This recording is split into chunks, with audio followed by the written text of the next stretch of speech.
மக்களுக்கு நல்லது பண்றதுக்கு அரசியலுக்கு வாங்கடா, கொள்ளை அடிக்கிறது கொலை பண்றதுக்கு மாடா அரசியலுக்கு.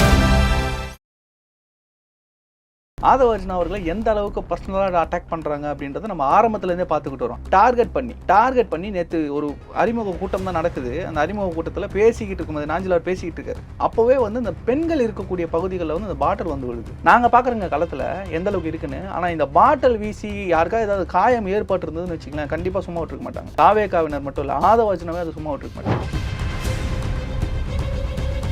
உடனடியாக அந்த மேடையிலேயே காவல்துறையை கூப்பிட்டு இந்த மாதிரி நடக்குது என்னன்றதை பாருங்க அப்படின்றத உடனே எச்சரிக்கை பண்றாங்க. அடுத்த 30 நிமிஷத்துல அது ஆதாரம் சிசிடிவி ஃபுட்டேஜ் வரைக்கும் யார் பண்ணாங்க அப்படின்றத ஃபுட்டேஜ் வரைக்கும் எடுத்து கொடுத்து இன்னைக்கு பிடிச்சி கொடுக்கக்கூடிய இடத்துல தாவேகாரு காவல்துறை என்ன பண்ணுவாங்க?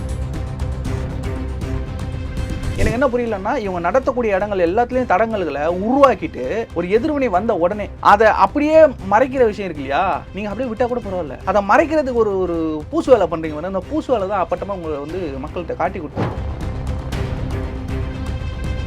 ஒரு பிரச்சாரத்துக்கு போறதுல பர்மிஷன் கொடுக்க மாட்டேங்கிறாங்க. மற்ற எல்லாருக்கும் சாதாரணமாக கிடைக்கிற விஷயம் தாவேகாவுக்கு கிடைக்கல. மக்களை போய் அவங்க சந்திச்சிடக்கூடாது, மக்கள் முன்னாடி அவங்களை திரையிட்டு மூடிடணும் அப்படின்ற ஒரு வேலையை இங்கே காபந்த அரசாக இருக்கக்கூடிய திமுக அரசு பண்ணுது. அதிகாரிகள் துணை போறாங்க. இங்க எலெக்ஷன் கமிஷன் கண்ட்ரோல்லே இங்க இல்லைன்றத நம்ம இப்ப இந்த விஷயத்துல பாருங்களேன்.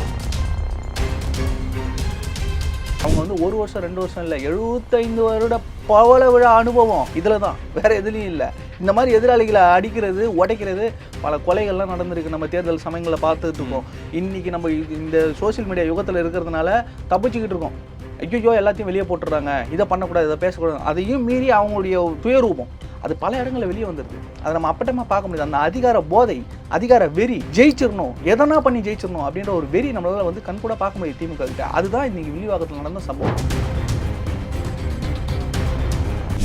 இதுக்கப்புறம் பிரச்சாரத்துக்கு போகவே கூடாதுன்னு இங்க ஸ்பாட்ல இருந்து என்ன பண்ண முடியுமோ அதை பண்றாங்க. ஏன்பா போராட்டங்கள்லாம் உங்களுக்கு இப்படி சோதனை பண்றாங்கன்னு பிரச்சாரத்துல களத்துல மக்கள் எங்க கிட்ட கேட்கிற கேள்வி எங்களால பார்க்க முடியுது.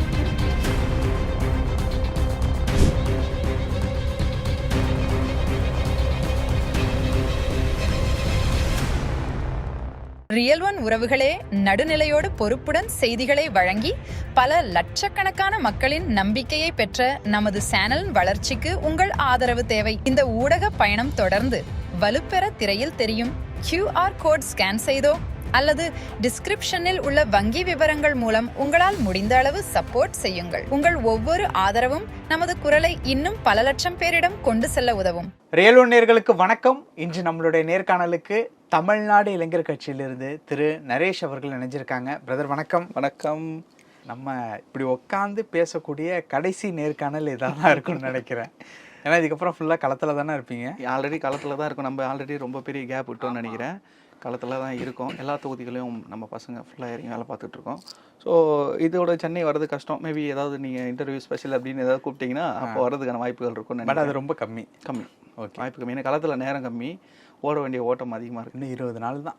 20 நாளில் என்ன பண்ண போகிறோங்கிறத எல்லாமே பண்ண போகிறோம். ஓகே, நீங்கள் பண்ணுறது இருக்கட்டும், அவங்க பண்ணிக்கிட்டு இருக்காங்களே பண்ணுவாங்க பிரதர். நீங்கள் இல்லை இப்போது அல்ல அதுதான் வில்லிவாக்கத்தில் ஆதவ அர்ஜுனா அவர்கள் பேசிக்கிட்டு இருக்கும்போது அந்த சோடா பாட்டில் கிளாஸ்லாம் தூக்கி எறிஞ்சாங்க.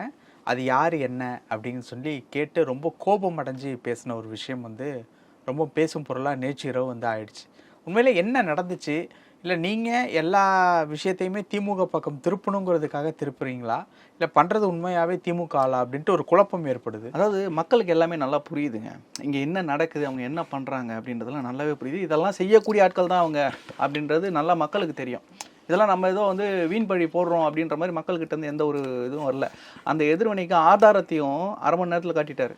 விளக்கமாகவே பேசுவோம். இப்போ வில்லிவாக்கம் தொகுதியில் நிற்கிறது ஆதவ அர்ஜுனா அவர்களை எந்த அளவுக்கு பர்சனலாக அட்டாக் பண்ணுறாங்க அப்படின்றத நம்ம ஆரம்பத்துலேருந்தே பார்த்துக்கிட்டு வரோம். அதாவது அவங்க கூட இருந்த நபர் தான் அங்கே சரியில்லைன்ட்டு இன்றைக்கி வெளியே வந்து தாவேக்கால இணைகிறார். தாவேக்கால இணைஞ்சதுலேருந்து அவர் மேலே வீசப்படக்கூடிய அவதூறுகள், பேசக்கூடிய பேச்சுக்கள் எல்லாமே பார்த்தீங்கன்னா முன்னாடி வந்ததே கிடையாது. கூட இருக்கிற வரைக்கும் ஒருத்தவனுக்கு உத்தமனாக இருந்தால் உன்னை எதிர்த்து நிற்க ஆரம்பித்தவொடனே எப்படிடா இவ்வளோ மோசமானவனை மாறிடுறான்னு நம்மளுக்கு கேள்வி வருது. அடுத்து அவர் நிற்கக்கூடிய தொகுதி டார்கெட் பண்ணி நேற்று ஒரு அறிமுக கூட்டம் தான் நடக்குது. அந்த அறிமுக கூட்டத்தில் பேசிக்கிட்டு இருக்கும்போது நாஞ்சிலார் பேசிக்கிட்டு இருக்காரு. அப்போவே வந்து இந்த பெண்கள் இருக்கக்கூடிய பகுதிகளில் வந்து அந்த பாட்டில் வந்து விழுது. விழுந்த உடனே நம்ம நிர்வாகிகள் என்ன ஏது எங்கேருந்து வருது அப்படின்னு சொல்லிட்டு செக் பண்ணுறாங்க. ஏன்னா பல பிரச்சனைகளை பார்த்துருக்கோம். அதாவது அவங்க தலைவர்கள் மேலே தாவேக தலைவர்கள் மேலே வரக்கூடிய அவதூறுகள் தாக்குதல்கள் இது எல்லாத்தையும் அவங்க தாங்கிக்கிறாங்க. ஆனால் தொண்டர்கள் மேலே அவங்க தங்கச்சிகளா அம்மாக்களா சகோதரிகளா நினைக்கக்கூடியவங்க மேலே ஏதாவது தாக்குதல்கள் வரும்போது அதை நம்ம பார்த்தோம். ரீசெண்டாக பொன்ராஜ் அவர்கள் பேசின விஷயம், தலைவரே வந்து நேரடியாக டிஜிபி ஆஃபீஸுக்கு போய் கம்ப்ளைண்ட் கொடுக்குறது. ஸோ இப்படி தன்னை சார்ந்த தன்னுடைய தொண்டர்களுக்கு ஏதாவது ஒன்றுனா தலைவர்கள் துடிச்சு போகிறாங்க. அப்படி தான் தலைவர்கள் இருக்கணும். எனக்கு என்னன்னு இருக்கிற தலைவர்கள்லாம் இருக்காங்க பேருக்கு. அந்த மாதிரி இல்லாமல் உடனடியாக அந்த மேடையிலேயே காவல்துறையை கூப்பிட்டு இந்த மாதிரி நடக்குது என்னன்றதை பாருங்க அப்படின்றத உடனே எச்சரிக்கை பண்ணுறாங்க. அடுத்த 30 நிமிஷத்தில் அது ஆதாரம் சிசிடிவி ஃபுட்டேஜ் வரைக்கும் யார் பண்ணாங்க அப்படின்றத ஃபுட்டேஜ் வரைக்கும் எடுத்து கொடுத்து இன்றைக்கி பிடிச்சி கொடுக்கக்கூடிய இடத்துல தாவேகா இருக்குது. காவல்துறை என்ன பண்ணுது? பெரம்பூரில் ரொம்ப அழகாக காவல்துறை வழி நடத்தி அந்த பேரிகேட்லாம் போட்டு அந்த ஒரு நீங்கள் பார்த்தீங்கன்னாலே தெரியும் ஃபுட்டேஜ் எவ்வளோ அழகாக ஒரு தெருவில் மட்டும் நிற்க வச்சுட்டு பேசக்கூடிய இடத்த ஸ்பேஸை கிரியேட் பண்ணி கொடுத்தாங்க. எல்லா இடமும் பிளாக் பண்ணியாச்சு, யாரையும் வேறு எந்த அன்வான்ட் வழியிலும் விடலை. ஆனால் குளத்தூரில் ஏன் அது நடக்கலை? இன்னும் ஒன்று மட்டும் தான் சொல்லலை, குளத்தூரில் இருக்கக்கூடிய மக்கள்லாம் தற்கூரிகள் அப்படின்னு வந்து சொல்லலை. ஏன்னா அது முதல்வர் தொகுதி, இல்லைன்னா அதையும் சொல்லுவாங்க, இன்னும் காலப்போக்கில் அதையும் சொல்லுவாங்க. எனக்கு என்ன புரியலன்னா இவங்க நடத்தக்கூடிய இடங்கள் எல்லாத்துலேயும் தடங்கல்களை உருவாக்கிட்டு ஒரு எதிர்வினை வந்த உடனே அதை அப்படியே மறைக்கிற விஷயம் இருக்கு இல்லையா, நீங்கள் அப்படியே விட்டால் கூட பரவாயில்ல, அதை மறைக்கிறதுக்கு ஒரு பூசு வேலை பண்ணுறீங்க. அந்த பூசு வேலை தான் அப்பட்டமாக உங்களை வந்து மக்கள்கிட்ட காட்டி கொடுத்தது. பெரம்பூரில் ஆரம்பித்தாங்க, பெரம்பூரில் பிரச்சாரத்துக்கு பர்மிஷன் கொடுக்கல, திரும்ப பிரச்சாரத்துக்கு பர்மிஷன் கேட்டு வாங்கினதுக்கப்புறம் அங்கே ஒழுங்கான ஒரு வழிமுறையை வந்து இதில் ஃபாலோ பண்ணல. இதில் நம்ம குளத்தூரில் முதல்ல தொகுதியில் அவ்வளோ தொண்டர்கள் தாவேக்காக இருக்காங்களாம், வந்த எல்லாருமே தொண்டர்களாம், யாருக்குமே வந்து ஒரு பொறுப்புணர்வு இல்லையா. அவங்க அவ்வளோ தொண்டர்களை ஒரு தொகுதியில் வச்சிருக்காரு இந்த தலைவர்ன்றதை அவங்களே ஒத்துக்கிறாங்க. ஏன்னா வந்தது மக்கள். நாங்கள் பார்க்குறோங்க களத்தில் எந்த அளவுக்கு இருக்குன்னு. ஆனால் இந்த பாட்டில் வீசி யாருக்காவது ஏதாவது காயம் ஏற்பட்டிருந்ததுன்னு வச்சுக்கலாம், கண்டிப்பாக சும்மா விட்டுருக்க மாட்டாங்க. தாவேக்காவினர் மட்டும் இல்லை, ஆதவாஜனாவே அதை சும்மா விட்டுருக்க மாட்டார். ஏன்னா அவர் நிற்கக்கூடிய தொகுதி அவர் பர்சனலாக எடுத்திருக்காரு. அங்கே வீடு எடுத்து அவர் தங்கி ஒரு ஆஃபீஸ் போட்டு அதுக்கு பர்மிஷன் கொடுக்க மாட்டேங்கிறாங்க, ஒரு ஆஃபீஸை போட்டு அதை காலி பண்ண வைக்கிறாங்க, ஒரு பிரச்சாரத்துக்கு போகிறதுல பர்மிஷன் கொடுக்க மாட்டேங்கிறாங்க. மற்ற எல்லாருக்கும் சாதாரணமாக கிடைக்கிற விஷயம் தாவேக்காவுக்கு கிடைக்கல. மக்களை போய் அவங்க சந்திச்சிடக்கூடாது, மக்கள் முன்னாடி அவங்களை திரையிட்டு மூடிடணும் அப்படின்ற ஒரு வேலையை இங்கே காபந்த அரசாக இருக்கக்கூடிய திமுக அரசு பண்ணுது. அதிகாரிகள் துணை போகிறாங்க. இங்கே எலெக்ஷன் கமிஷன் கண்ட்ரோல்லையே இங்கே இல்லைன்றதை நம்ம இப்போ இந்த விஷயத்தில் பாருங்களேன். இல்லை, இப்போ அந்த பாட்டில் வீசின நபர் திமுகவை சார்ந்த நபரா? அதை நாங்கள் விசாரிச்சது நீங்கள் தான் சொல்லணும். நீங்கள் நடக்கிறது எல்லாத்தையுமே திமுக பக்கம் திருப்பிட்டு இருக்கீங்களா? நீங்கள் அதுதான் சொல்கிறீங்களா? இப்போ நடந்த விஷயத்த ப்ரூஃபோட அவங்கள பிடிச்சி கொடுத்தது யாரு? பிடிச்சது போலீஸ். பிடிச்சி கொடுத்தது யாரு?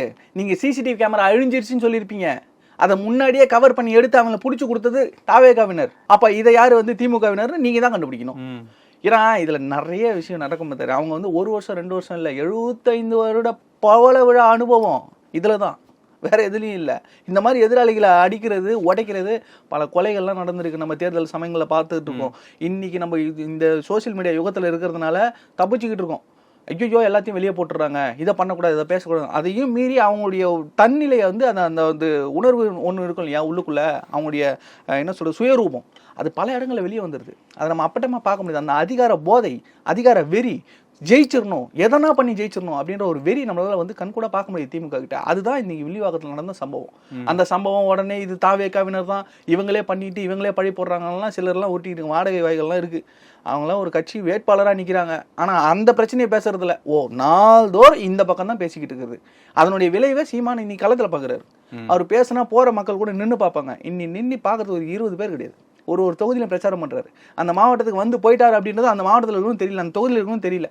இந்த நிலைமைக்கு போனது காரணம் அவங்க தான், அந்த கட்சி அழிச்சது காரணம் அவங்க தான். இந்த சம்பவம் மட்டும் இல்லை, எந்த சம்பவம் தாவேக்காவுக்கு எதிராக நடந்தாலும் அதை திமுக தான் செய்யுது அப்படின்னு இவங்க பேச ஆரம்பிக்கிறதுக்குள்ளார இது தாவேக்காவே வந்து செஞ்சுக்கிறாங்க அப்படின்னு பேசுறதுக்கு ஒரு டீம் வச்சிருக்காங்க. அதுதான் நாம் தமிழ் கட்சியை நீங்க போயிட்டு காலத்தில்.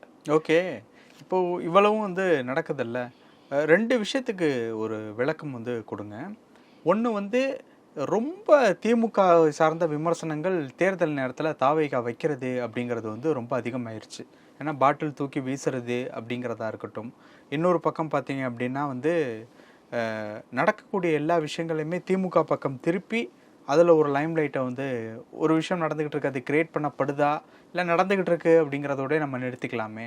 ஸோ இந்த அளவுக்கு பண்ணக்கூடியதுக்கு உண்டான காரணம் அந்த நரேட்டிவ், விஜய் சார் சொன்ன அந்த நரேட்டிவ் டிவிகே விசஸ் டிஎம்கே அப்படிங்கிற இடத்துல ஸ்ட்ராங்காக நிறுத்தியாகணும் அப்படிங்கிற ஒரு கோட்டில் தான் ஓடிக்கிட்டு இருக்கிறதுக்காக இதுவெல்லாம். அது வந்து தாவேக்கா செட் பண்ண நரேட்டிவ் கிடையாது, களத்துடைய யதார்த்தம். தாவேக்காவா திமுகவான்றது களத்துடைய யதார்த்தம். மக்கள் வந்து இன்னைக்கு இந்த இருக்கக்கூடிய ஆட்சியாளர்கள், நீங்கள் முதல்ல சொன்னீங்க இது திமுக பக்கமே திருப்புறீங்க, திமுக தான் செய்யுதுன்னு சொல்றீங்கன்னா திமுக செய்யுது. ஏன்னா ஆளுங்கட்சி 2வது முறையாக நாங்கள் ஆட்சியை பிடிச்சி ஒரு சாதனையை படிச்சிடணும். இதெல்லாம் செய்துன்னு சொல்றீங்கல்ல, ஆனா அவங்க இதுக்கு எதுக்கு ஏதாவது ஒரு விஷயத்துக்கு அவங்க பதில் கொடுக்குறாங்களா இல்ல ஏதாவது பொறுப்பு ஏற்கிறாங்களா? அதுக்கு எனக்கு சம்மந்தம் இல்லை அப்படின்னு சொல்லிட்டு இவங்க பதறாங்க தெரியுங்களா? கிளாரிபிகேஷனாவது கொடுக்கலாம்ல.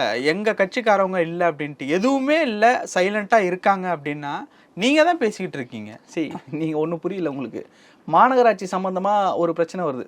பிரச்சாரத்துக்கு பர்மிஷன் கேட்குறாங்க. அந்த இடத்துல பேரிகேட்லாம் போட்டு மாநகராட்சி வேலை நடக்குது. நேற்று வரைக்கும் சும்மா இருந்த இடத்துல திடீர்னு பள்ளங்கள் தோண்டப்படுது, பேரிகேடுகள் வைக்கப்படுனோடனே மாநகராட்சி பதறி அடிச்சுக்கிட்டு அது விளக்கம் கொடுக்குது. உங்களுக்கு நேரடியாக திமுகலேருந்து விளக்கம் வந்தால் கூட நீங்கள் சொல்லிடலாம் அவங்க இல்லைன்னு சொல்லிட்டாங்கன்னு. ஆனால் அவங்க மாநகராட்சியை வச்சு கொடுக்க வைக்கிறாங்க, இல்லைன்னா வேற யாரையாவது வச்சு பேச வைக்கிறாங்க. இதை இன்டைரக்டாக நாங்கள் தாவேக்காவை ஒரு பொருட்டாவே எடுக்கவில்லை அப்படின்னு அவங்க காட்டுறதுக்கு மற்றவங்களை வச்சு பேச வைக்கிறாங்க தெரியுங்களா?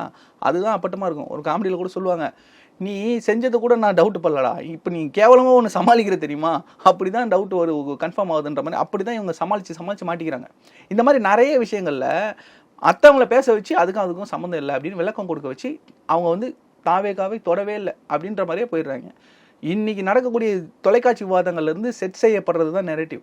விஜய் அவர்கள் சொன்னது கலை யதார்த்தம். இங்கே களம் தாவேக்காவா திமுகவும் தான். நீங்கள் முதல்ல கேட்டீங்க திமுக பக்கமே ஏன் விமர்சனங்கள் வைக்கிறீங்க. இங்கே ஆளுங்கட்சியாக இருந்து எல்லா மக்கள் விரோத செயல்களையும் செய்கிறது திமுக. அப்போ அவங்கள சொல்லாமல் சம்மந்தமே இல்லாதவங்கள, களத்தில் இல்லாதவங்கள பேசி அவங்களையும் எங்களுக்கு ஈக்குவலாக நாங்கள் கொண்டு வரணும் அப்படின்ற எண்ணம் எங்களுக்கு கிடையாது. திமுகவை இன்றைக்கி அகற்றணும், அந்த இடத்துல தாவேக்கா வரணுன்றதுக்காக தான் இன்றைக்கி போட்டி போட்டுக்கிட்டு இருக்கோம். இவ்வளவு கலவரங்களும் இவ்வளவு கோமாளித்தனங்களும் எல்லாமே திமுக செய்கிறதுக்கான காரணம் ஆட்சியை விட்டுறக்கூடாது. இந்த ஆட்சி போதை எல்லா போதைகளை விட இவங்களுக்கு வந்து அதிகார போதை அதிகமாக இருக்குது. அதுக்கு எந்த எல்லைக்கும் போகலான்றதுக்கு தான் உதாரணங்கள் நம்ம பார்த்துக்கிட்டே இருக்கோம். இன்னும் நிறைய பார்க்க போகிறோம். இன்னைக்கு நீங்கள் சொல்கிறீங்க எனக்கு வந்து இந்த கொளத்தூரில் அந்த கிளிப்ஸை பார்க்கும்போது எனக்கு பயமாக இருந்தது. உங்களுக்கு எப்படி இருந்தது தெரியல. ஏன்னா கரூர் சம்பவத்தை நம்ம அந்த கிளிப்ஸை வந்து நம்ம வந்து உட்காந்து லைவில் பார்த்தோம். நம்ம அதை டிபேட் பண்ணிக்கிட்டு இருக்கும்போது லைவில் பார்த்தோம். அந்த ஒரு அந்த ஒரு ஆளை அங்கே இருந்தது. நீங்கள் ஏற்கனவே ஒரு சம்பவம் நடந்திருக்கு, அதற்கப்புறம் நிறைய ப்ரோட்டோகால்ஸ் போட்டிருக்கோம், அப்படியும் நாங்கள் பர்மிஷன்ஸ் கேட்குறோம். பர்மிஷன்ஸ் கேட்டு நீங்கள் காவல்துறை கொடுக்குறீங்க. எவ்வளவு கூட்டம் வருதுன்னு உங்களுக்கு இன்னமும் கணிக்க தெரியல, இன்னமும் அதுக்கு சரியான பாதுகாப்பு கொடுக்க தெரியல. காரணத்தை மட்டும் விஜய் மேலே பழி போட தெரியுது அப்படின்னா உங்களுடைய இன்டெலிஜென்ஸ் ஃபெயிலியர், உங்களுடைய டிபார்ட்மெண்ட் ஃபெயிலியரை நீங்கள் ஒத்துக்க மறுக்கிறீங்க, அதை மறைக்கிறீங்க. இந்த இடத்துலையும் ஃபெயிலியர் தான். ஏதாவது ஆயிட போதோன்னு பயந்துகிட்டு இருக்கோம். நம்ம எப்படி கிளிப்ஸை பார்த்து பயக்கிறோமோ அந்த மாதிரி நேரில் பார்த்து பயந்து இன்னும் ஒரு உயிர் இதனால போச்சு அப்படின்னா என்னால் தாங்க முடியாது அப்படின்ற ஒரு பயத்தில் மக்கள் மேலே இருக்கக்கூடிய அக்கறையில் அந்த இடத்துல இருந்து வெளியே போகிறார் தெரியுமா தலைவன். அடுத்த 2 ஸ்பாட்டுக்கு நான் போய் பிரச்சாரம் பண்ணிட்டு போகணும், இல்லைன்னா விமர்சனம் பண்ணவங்க தெரிஞ்சோம் அதை நிப்பாட்டிட்டு மக்கள் உயிர் தானே எனக்கு முக்கியம், மக்கள் தான் எனக்கு முக்கியம் போனது அவன் தான் தலைவன். என்னன்னா ஆகட்டும், யாரனா எதனா பேசட்டும், இவன் இதுக்கப்புறம் பிரச்சாரத்துக்கு போகவே கூடாதுன்னு இங்கே ஸ்பாட்ல இருந்து என்ன பண்ண முடியுமோ அதை பண்ணுறாங்க.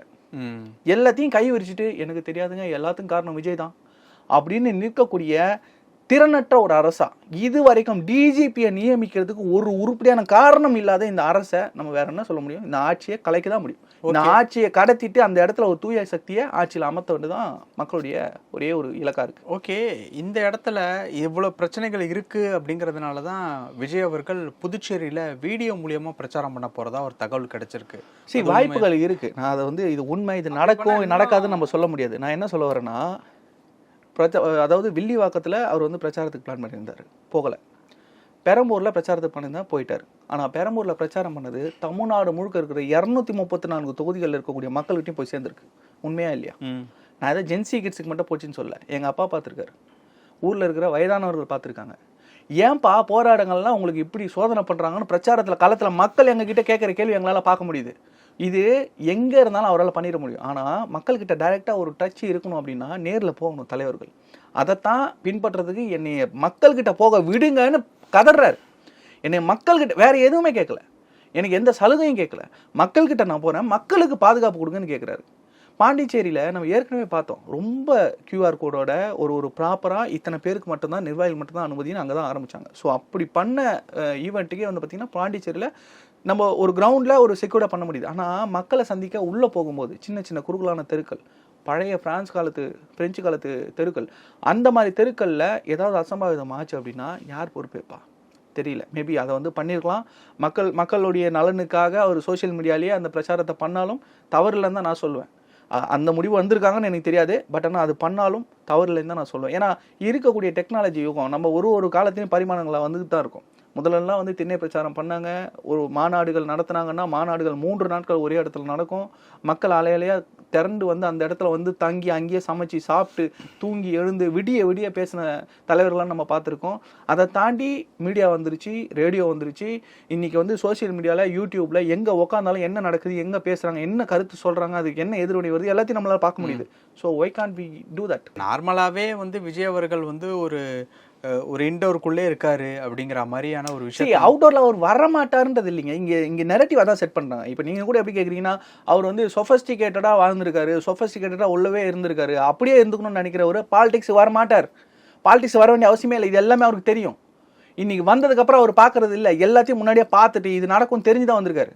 ஸோ அவர் வீட்டுக்குள்ளே இருக்கணும்னா அவர் நடிகராகவே இருந்துட்டு போயிருக்கலாம், தலைவராக வர வேண்டிய அவசியமே கிடையாது. அதை அவர் செய்ய விரும்பலை. போகணும்னு நினைக்கிறாரு, போக வேண்டிய சூழ்நிலை இல்லை, போகக்கூடிய சூழ்நிலையை இங்கே உருவாக்க மாட்டேங்கிறாங்க.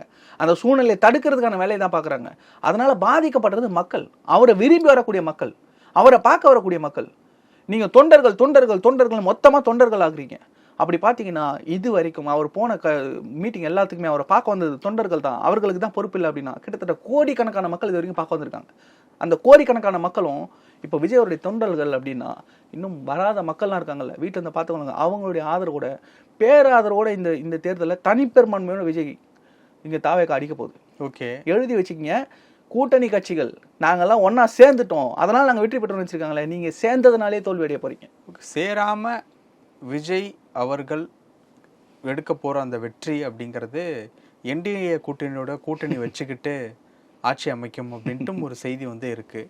இப்போ புது கதையா? புது கதைலாம் இல்லை.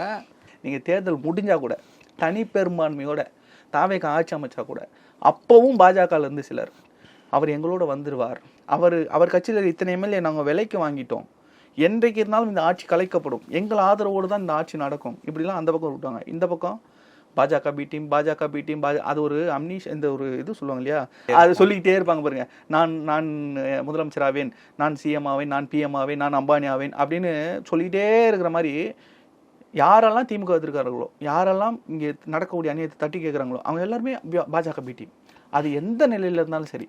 ஆனால் இங்கேருந்து இந்த கோட்டுக்கு இந்த பக்கம் தவிட்டாங்க அப்படின்னா உடனே புனிதர்கள் ஆயிடுவாங்க. அது எப்படின்னு தெரியல. மக்கள் நீதி மையம் மாதிரி உதாரணத்துக்கு சொல்கிறேன், தயாநிதி மாறன் அவர்கள் வெளிப்படையாக சொன்னார், பாஜக நேரடியாக இயக்கக்கூடிய ஆர்எஸ்எஸின் கைக்கூலி கமலஹாசன் அப்படின்னு சொன்னார். இன்னைக்கு கூடவே இருக்காரு. தயாநிதி மாறன் மீட் பண்ணாங்களா, பேசினாங்களான்னு தெரியல, பார்த்தேன் ஃபுட்டேஜஸ்லாம், என்ன பேசினாங்கன்னு தான் தெரியல. ஓகே, ஸோ அப்படி தான் இருக்குது. இந்த கூட்டணி அந்த கூட்டணி இதெல்லாம் எதுவுமே கிடையாது சார். நீங்கள் நான் திரும்ப சொல்கிறேனே, அவர்களுக்கு எல்லா வாய்ப்புகளும் வந்தது. எல்லாருமே கேட்குறாங்க, இவர் 90 சீட்டுன்னு பேசுகிறாரு ஆதவர்ஜுனா, ஆனால் யார்கிட்டமே பேசலன்னு சொல்கிறாரு தலைவர் அப்படின்றாங்கல்ல. டிமாண்டு அவங்க சைட்லேருந்து வச்சது, இவங்க சைட்லேருந்து வச்சது கிடையாது. நாங்கள் இவ்வளோ தரோம், நீங்கள் வந்துடுங்க, நாங்கள் இதை கொடுக்குறோம், நீங்கள் வந்துருங்க. பவன் கல்யாண் பேசினாருங்க, துணை முதல்வர் கொடுத்துட்றேன்னு சொல்லியிருக்காங்க, வந்துருங்க அப்படின்னு யார் கதை சொன்னது? அதுக்கப்புறம் பவன் கல்யாணம் வந்து சாணி கரைச்சி மூச்சில் ஊற்றிட்டு போயிட்டாரா? நான் பேசி 10 வருஷத்துக்கு மேலே ஆகுதுங்க, பார்த்தே இத்தனை வருஷத்துக்கு மேலே ஆகுதுங்கன்றாரு. அப்போ என்ன நெரட்டிவ் இது? பொய் தானே எல்லாமே. இதுவும் அந்த போகிற பொய் தான். நான் அதை தான் கேட்டேன், புது கதையான்னு. இந்த மாதிரி பல கதைகள் இவங்களால வந்து கட்ட வைக்கப்படுது. அதற்குனே யாருன்னா ஒருத்தர் அமைச்சர் வருவார், அவருக்கு ஒரு ஸ்கிரிப்ட் கொடுப்பாங்க, இதை பேசுங்கன்றவாங்க, அது ஒரு 4 நாள் நியூஸ் ஆகும். ஸோ அதுக்கு பின்னாடி யாருன்னா ஓடிக்கிட்டு இருக்கணும். தாவேக்கா ரொம்ப கிளியராக அந்த விஷயத்தில் இந்த நெரட்டிவ்ஸ் பின்னாடிலாம் ஓடலை. மக்களுக்கு என்ன செய்ய முடியும், மக்களுக்கு என்ன பேச முடியும், மக்கள்கிட்ட எதை கொண்டு போக முடியும், மக்கள்கிட்ட போயிட்டாங்க. விஜய் அவர்கள் வரணுன்றது இல்லை. இன்னைக்கு நான் வேலூரில் இந்த வேட்புமனு தாக்கல் பண்ணாங்க, அதுக்கு போனேன். வேட்புமனுவில் ஒரு டிராஃபிக் கிரியேட் பண்ணுறாங்கன்னு வச்சுக்கோங்க. சப்போஸ் அந்த ஒரு பேரணி நடத்துகிறோன்னா டிராஃபிக் கிரியேட் ஆகும். அந்த பசங்களே அதை கிளியர் பண்ணுறதுக்கு வாலண்டியர்ஸாக ஆக்டிவாக பண்ணுறாங்க. அதை பண்ணும்போது இந்த டிராஃபிக்கில் ரொம்ப நேரம் நின்று இந்த கிராஸ் பண்ணி போவாங்க பார்த்தீங்களா, அந்த வண்டிகள் ஆட்டோவில் இருக்கக்கூடிய பெண்கள்லாம் வந்து சிரித்த மாதிரியே போகிறாங்க, சூப்பர்னு சொல்லிட்டு போகிறாங்க. வழக்கமாக என்ன நடக்குன்னா திமுகவில் அந்த மாதிரி கூட்டங்கள்லாம் போட்டு ரோடை பிளாக் பண்ணாங்கன்னா இவங்களுக்கு வேறு வேலை இல்லை, மூஞ்சிக்கு நேரம் திட்டிகிட்டே போவாங்க. நீங்கள் எங்கன்னா ஓரமாக போய் கொடுங்கடான்னுவாங்க. இங்கே அப்படி கிடையாது. சண்டை போட்டு தம்பி ஒரு துண்டு கூட அப்படின்னு ஒரு ஒரு 50-60 வயது மதிக்கத்தக்க ஒரு பெண்மணி அந்த துண்டு கூடப்பா அப்படின்னு வாங்கி அவங்க ஆசையாக தோளில் போட்டு போகிறாங்க. இந்த ஒரு மக்களுடைய எதிர்பார்ப்பை தாவேக்கா சம்பாதிச்சிருக்கு. நீங்கள் என்ன சம்பாதிச்சிருக்கீங்க தெரியுமா? அதிருப்தி, வெறுப்பு. உங்கள் ஆட்சி மேலே இருக்கக்கூடிய வெறுப்பு உங்களை அகற்றும். அதை மட்டும்தான் எங்களால் சொல்ல முடியும். இந்த எல்லா ரிசல்ட்டும், நான் சொல்லக்கூடிய எல்லா விஷயங்களும் உண்மை அப்படின்றத நீங்கள் மே 4ஆம் தேதி உணர்வீங்க. ஓகே, பல விஷயங்கள் பேசியிருக்கோம். நேரத்துக்கு ரொம்ப நன்றி. நன்றி.